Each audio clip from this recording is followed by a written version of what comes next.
गांव की फिजा, जमीन और लोग सब अपनी सादगी और मेहनत के लिए मशहूर थे। इन्हीं लोगों में एक किसान था, बशीर। दरमियाना कद, सानुला रंग, मजबूत बाजू और पेशानी पर मेहनत की गहरी लकीरें। उसका दिल जमीन से जड़ा हुआ था। बशीर के पास सिर्फ 3 एकड़ जमीन थी, जिस पर वो गंदुम, मकई और कभी सब्जियां उगाता। उसकी बीवी, रशीदा, सुलझी हुई, साबिर औरत थी, जो घर के काम संभालती और बच्चों की तालीम पर खास ध्यान देती। बशीर दिन भर हिल चलाता, पानी देता और मौसम की हर सख्ती बर्दाश्त करता, मगर कभी हिम्मत न हारता। उसके पड़ोसी अक्सर इसे कहते, बशीर, तो इतनी मेहनत करता है, मगर तेरे हालात तो वैसे ही हैं। वो मुस्कुरा कर कहता, मेहनत का फल रब देता है, वक्त पर।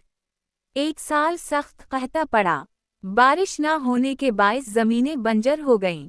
किसानों की फसलें जल गईं। बशीर की जमीन भी मुतासिर हुई।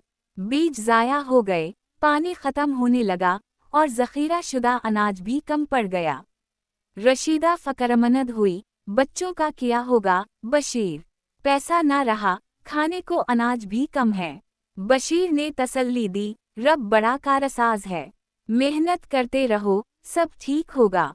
उसने ज़मीन की गहराई से मिट्टी निकाली, पुराने तरीक़ों से नदी का पानी खेत में लाया और सब्जियां उगाने लगा। शुरू में कुछ न हुआ, लेकिन धीरे धीरे ज़मीन में जान आने लगी। पड़ोसी उस पर हंसते, इतनी मेहनत से किया होगा? फसल को बारिश चाहिए, दुआओं से कुछ नहीं होता। मगर बशीर ने हार ना मानी। बशीर ने कुछ नया सोचा। वो करीबी शहर गया, वहाँ से जदीद बीज और खाद खरीदी। उसने एक पुरानी किताब लाइब्रेरी से ली, ज़राअत में जदीद तरीक़े।